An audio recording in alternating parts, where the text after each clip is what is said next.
ஒரு மாதிரி அவுட்ஃபிட்டுக்கும் எதுக்குமே சம்மந்தம் இல்லாமல் இருக்கும். மெதுவாக பேசலாம். சொன்னதுக்கு இத்தனை வருது. ஸோ ஒரு விஷயம் ஆர்டர் போட்டிருக்கேன், அது என்னென்னு ஓப்பன் பண்ணலாம். பையன் தூங்கிட்டு இருக்கான். அண்ட் நிறையா ஒரு 2-3 வீடியோ வச்சு இந்த ட்ரெஸ்ஸில் வரும், கொஞ்சம் அட்ஜஸ்ட் பண்ணிக்கோங்க. ஒரே ட்ரெஸ்ஸில் வரும், ஏன்னா ஒரே நாளில் எடுக்கிறேன், அதனால தான். ஸோ ஓப்பன் பண்ணலாம்.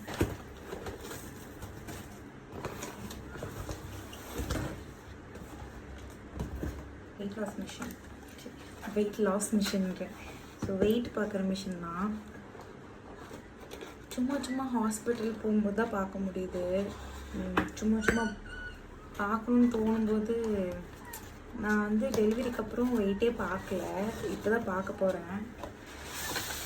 வீட்லேயே இருந்தால் நல்லது தானே. பேட்டரிஸ் கொடுத்துருக்காங்க.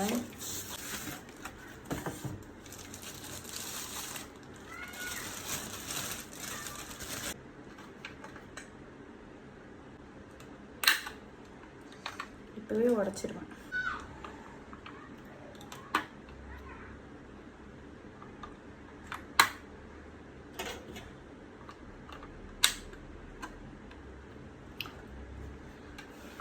It's on.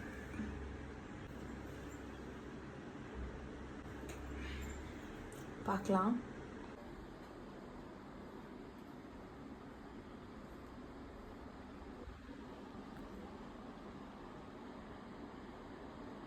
ஸோ நான் வந்து எதுக்கு இதை ஆர்டர் போட்டேன்னா, கொஞ்சம் வந்து வெயிட் கெயின் ஆகிட்டுருக்கேன், எனக்கு நல்லா தெரியுது. என்ன தான் இருந்தாலும் சி செக்ஷன் இல்லையா. ஸோ 3 மந்த்ஸ்க்கு அப்புறம் ஆப்வியஸாக வெயிட் கெயின் ஆகும். விஷயம், நான் வெயிட் லாஸ் ஜேர்னி ஆரம்பிக்க போகிறேன். ஸோ என்ன இருக்கிற வெயிட்டில் வெயிட் லாஸ் அப்படின்னு கேட்பீங்க. என்னோடய கோல் வந்து 50 kg தான். ஸோ 50லேயே மெயின்டைன் பண்ணலாம்னு சொல்லிட்டு இப்போ ஆல்மோஸ்ட் ஒரு 8 kg and 9 grams நான் கம்மி பண்ண வேண்டியது இருக்கும். ஸோ அதை நான் எப்படி கம்மி பண்ணுறேன்னு சொல்லிட்டு என் கூட நீங்கள் பாருங்கள். அண்ட் சப்ஸ்கிரைப் பண்ணி வச்சுக்கோங்க. Bye guys.